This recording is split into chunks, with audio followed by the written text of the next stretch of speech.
A determinação do padrão de herança das heredopatias, né, que são condições, doenças transmitidas de pais para as gerações seguintes, né, de um indivíduo para as gerações seguintes, essa determinação fica extremamente facilitada quando se faz a representação gráfica, né, dessas relações de parentesco entre o propósito, né? O que é o propósito? É o indivíduo que você quer estudar, né? E outros membros da família através do que a gente chama de heredograma, tá? O que é um heredograma? O termo heredograma, ele vem da palavra latina hers, que quer dizer herança, e da palavra grega grama, que quer dizer letra ou símbolo. Então, nós vamos ter a representação, né, do genótipo de uma determinada família, né, de uma determinada linhagem, através de uma representação gráfica. Então, nós usamos alguns símbolos, né, para definir um determinado genótipo, uma determinada condição, tá? Então, a interpretação do heredograma, né, essa interpretação vai ser importante porque ela vai nos ajudar a compreender os padrões de herança de determinados genes e mostram também as relações de parentesco entre os indivíduos. Bom, nós sabemos que mesmo após a finalização do projeto Genoma, ficamos aí com mais de 50% dos genes que foram mapeados sem uma função definida. Tá? O que pede estudos para que nós tenhamos esse conhecimento. Alguns desses genes podem estar relacionados a uma determinada condição, né? Então, é importante nós termos esse mapeamento familiar, né?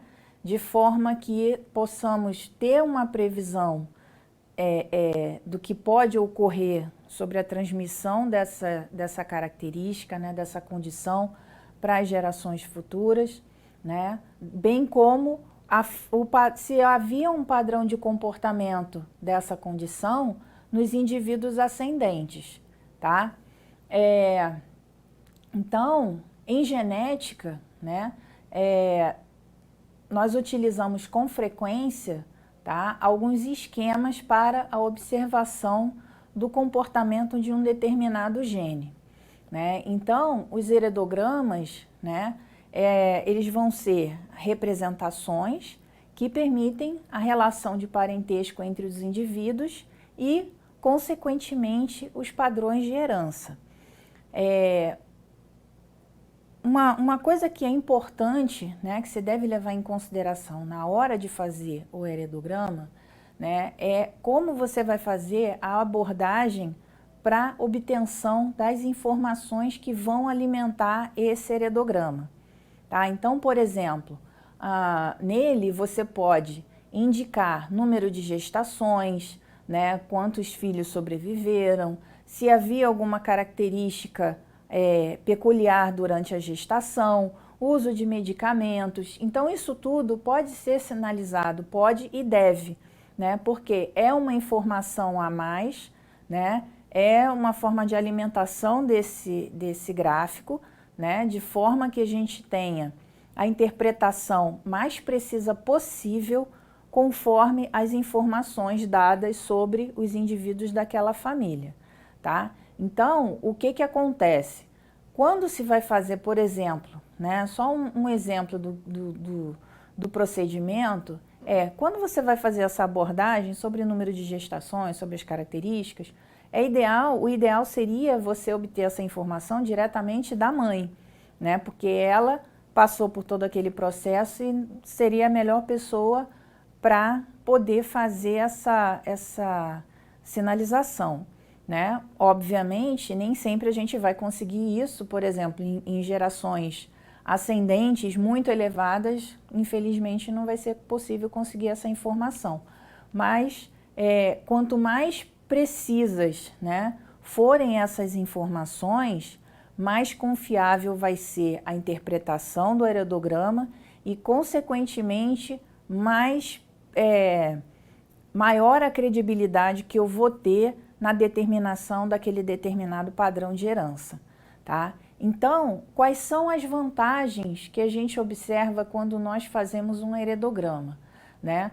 A partir da visualização dele, nós passamos a ter uma compreensão rápida das relações de parentesco entre diversos membros, né, de uma genealogia, tá?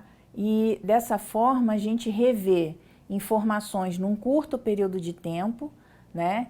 E aí, com o heredograma, ele vai permitir que a gente possa avaliar se é necessária alguma correção, né? E também permitir uma melhor exploração do indivíduo, né, com relação a algumas informações, tá? Às vezes algum detalhe que é fornecido, né, ele pode mudar completamente a interpretação do heredograma. Por isso é importante a exatidão na hora desse fornecimento de informações, tá? Também uma outra vantagem, né, permite verificar se uma determinada doença se manifesta em um único indivíduo, né, se foi um evento isolado ou se acontece a repetição, e aí nós temos que fazer o estudo, por que essa repetição acontece, né? Qual é a distribuição, né, dos casos onde nós observamos indivíduos afetados, né? Os indivíduos afetados por sexo, se seria uma herança ligada ao X, por exemplo, a ordem dos nascimentos dos doentes, né? Se, vamos imaginar, ocorre um padrão em que sempre o segundo filho, independente do sexo, vai apresentar aquela condição, né? E aí é importante você fazer um estudo mais profundo para entender por que aquela ordem se torna um padrão ao longo das gerações, tá? Também são observados a fertilidade dos casais, a verificação de ocorrência de casamentos consanguíneos, porque esse tipo de união, né, pela proximidade de parentesco, geralmente gera algum tipo de condição genética, né? Então isso tem que ser identificado também, tá?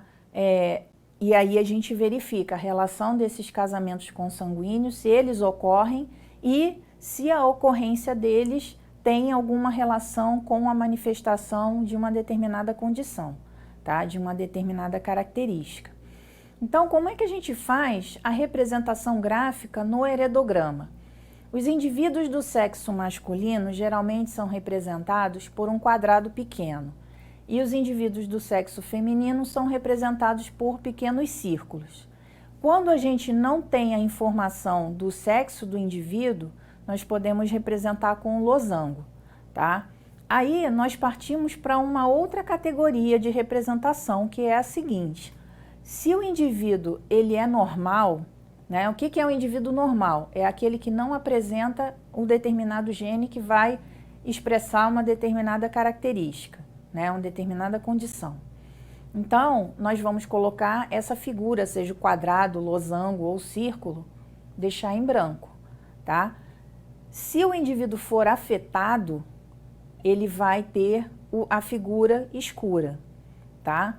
E se ao determinarmos o genótipo daquele indivíduo, observarmos que há a herança do gene causador daquela condição, nós podemos colocar metade da figura escura, para facilitar na hora de visualizar e saber que aquele gene está presente naquele indivíduo, porém ele é apenas portador, tá? Ele não é afetado.